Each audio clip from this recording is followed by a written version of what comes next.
नमस्कार, स्वागत है आप सभी का टोटल न्यूज में। आपके साथ मैं हूं रंजना अंकित द्विवेदी। बुलेटिन की शुरुआत करते हैं बड़ी जानकारी के साथ। अमेरिका ईरान डील पर मुस्तफा खामेनेई का पहला रिएक्शन आया है। बड़ी जानकारी देते हैं आपको।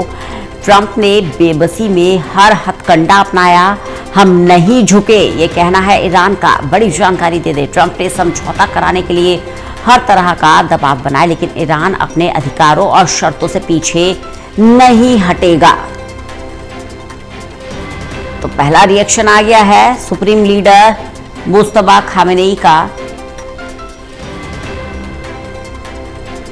ट्रंप ने बेबसी में हर हथकंडा अपनाया, लेकिन हम नहीं झुके, ये कहना है ईरान का मुस्तफा खामेनेई का। अपने अधिकारों और शर्तों से हम पीछे नहीं हटेंगे। प्रदीप कुमार हमारे साथ, हमारे एसोसिएट एडिटर जुड़ गए हैं ज्यादा जानकारी के साथ। प्रदीप जी, अमेरिका और ईरान की डील के बाद जहां पूरा विश्व ये राहत की सांस ले रहा है कि हॉर्मूज फिर से खुलेगा, अर्थव्यवस्था पटरी पर लौटेगी, जो ऊर्जा संकट मंडरा रहा था वो छटेगा, उसके बाद मुस्तफा खामेनेई का ये पहला रिएक्शन किस तरह से देखा जा रहा है? देखिए रंजना, जिस तरीके से दोनों देशों के बीच डील हुई है, एमओयू पर साइन हुआ है और फ्रांस में थे वर्साई पैलेस में, जिसका ऐतिहासिक महत्व तो की ही पहले विश्व युद्ध को लेकर उसको समाप्त करने को लेकर संधि हुई थी और अचानक प्लान बदलते हुए राष्ट्रपति ट्रंप ने यहाँ पर हस्ताक्षर किए हैं, क्योंकि ईरान का ये कहना था कि उसके विशेष तौर पर आमने सामने की बातचीत का माहौल अभी नहीं है। ऐसे में स्विट्जरलैंड जेनेवा जाने की जरूरत नहीं है और इसलिए वर्चुअल माध्यम से इस समझौते को यहाँ पर लागू किया गया, यानी हस्ताक्षर किए गए और इसी के साथ एक दोनों देशों के बीच बड़ी शांति वार्ता का रास्ता जो है वो खुलता हुआ नजर आ रहा है।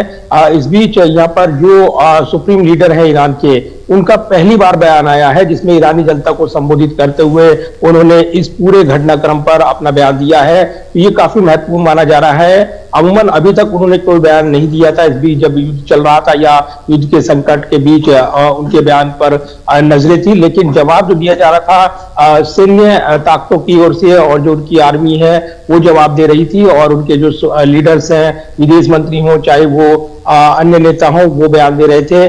तो अब ये जो बड़ा बयान है ईरान की जनता को संबोधित करते हुए ईरान के सुप्रीम लीडर मुस्तफा खामेनेई ने इस डील को लेकर कई बातें स्पष्ट की हैं और अमेरिका बड़ा बेताब था, वो समझौते को लेकर दबाव बना रहा था, हर हथकंडा अपनाया गया। जब वो ये बात कहते हैं तो आपको याद होगा कि ट्रंप ने इस बीच काफी बयान दिए, बम बारी की जाएगी, अगर समझौता उनके शर्तों के मुताबिक नहीं होता तो ऐसा कर दिया जाएगा, ईरान को तबाह कर दिया जाएगा। ये तमाम बयान आते रहे थे और शायद इसी का जिक्र परोक्ष रूप से कर रही हैं ईरान के सुप्रीम लीडर। जब वो ये बात कह रहे थे कि दबाव बनाया गया, हर हथकंडा अपनाया गया, अतिरिक्त मांगे रखी गई, लेकिन ईरान नहीं झुका, अपने अधिकार अपनी शर्तों को लेकर वो अड़ा रहा और यही वजह है कि अब जब समझौता ये हुआ है तो अगर इन शर्तों में बदलाव की कोई भी कोशिश होती है अमेरिका की ओर से तो ईरान अपने हितों के मद्देनजर झुकेगा नहीं और वो फिर इसको नकार देगा। सीधे तौर पर उन्होंने इस बयान के जरिए साफ किया है। साथ ही इसमें यह भी कहा गया है कि बातचीत की टेबल पर आना, आमने सामने बातचीत करना, इसका मतलब ये नहीं कि हम उनकी बात मान रहे हैं, उनकी सब बातों को स्वीकार कर रहे हैं, बल्कि बातचीत का माहौल बनाना है और इसीलिए इसको लेकर उन्होंने ईरान की जनता को स्पष्ट मैसेज दिया है कि ये जो पूरा घटनाक्रम हुआ है और उसमें जो लीडर्स बातचीत के लिए लगे हुए हैं वो कहीं ना कहीं देश के हितों को सर्वोपरि रख रहे हैं और इसलिए ईरान के जो राष्ट्रपति हैं मसूद पेजिशकियान वो इस डील को करते हुए नजर आए हैं। तो पूरा समर्थन इसको दिया गया है ईरान के सुप्रीम लीडर की ओर से। ये पहला बयान है और ये कहीं ना कहीं जो अब तक की दुविधा थी, ईरान में एकजुटता नहीं है या ईरान का नेतृत्व बिखरा हुआ है, ये जो आरोप लगाए जा रहे थे उन पर विराम लगाते हुए सुप्रीम लीडर की ओर से ये बयान जारी किया गया है, जो काफी महत्वपूर्ण माना जा रहा है। प्रदीप जी, सुप्रीम लीडर का ये कहना कि ईरान झुका नहीं, तमाम हथकंडे अमेरिका की तरफ से अपनाए गए लेकिन अपनी शर्तों से पीछे नहीं हटा, कहीं ना कहीं ईरान की जनता में ये मैसेज देने की कोशिश है कि जंग हम जीते हैं, ये सिर्फ समझौता नहीं है, ये ईरान की जीत है।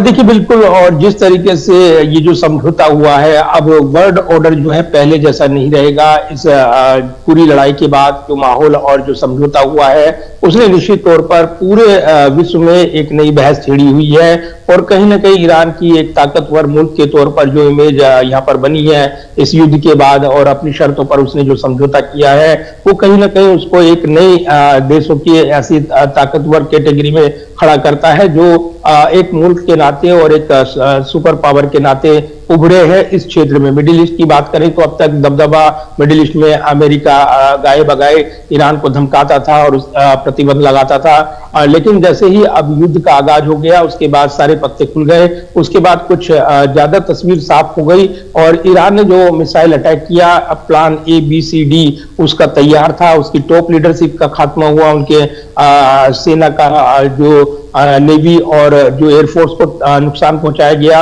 लेकिन उन्होंने जो ताकत दिखाई और उसके बाद उन्होंने रणनीति बदली।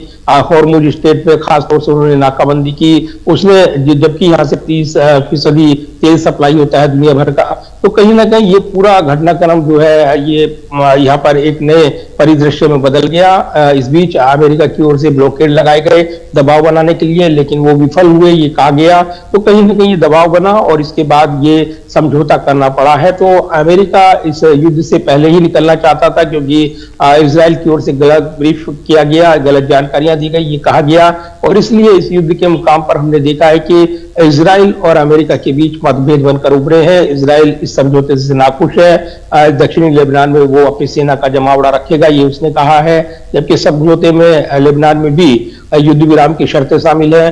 तो कहीं ना कहीं अब देखना होगा आगे का घटनाक्रम क्या मोड़ लेता है, लेकिन निश्चित तौर पर ईरान ने इस पूरे यहाँ पर पहले लड़ाई के दौरान और अब बातचीत के दौरान भी अपना जो ताकत दिखाई है, वो कहीं ना कहीं वैश्विक तौर पर चर्चा का विषय है। कूटनीतिक तौर पर इसका गहन मंथन किया जा रहा है कि आखिर ईरान ने तैयारियां जो की थी क्या इसी दिन के लिए थी, और क्या वो जो प्रतिबंध अब हटाए जा रही हैं उससे उसको क्या दिशा मिलने वाली है। तो नुकसान काफी उठाना पड़ा है ईरान को, यहाँ पर जानमाल का भी नुकसान हुआ है, लेकिन वो अपने पक्ष पर लड़ा रहा, और कहीं ना कहीं अब जो कौम नहीं है अपना पक्ष मजबूती के साथ रखते हुए देश की जनता के नाम इस पत्र के जरिए इस समझौते पर और अमेरिका के दबाव पर काफी कुछ स्पष्ट कर रहे हैं। जी, बने रहिएगा प्रदीप जी, चर्चा करते रहेंगे आपसे।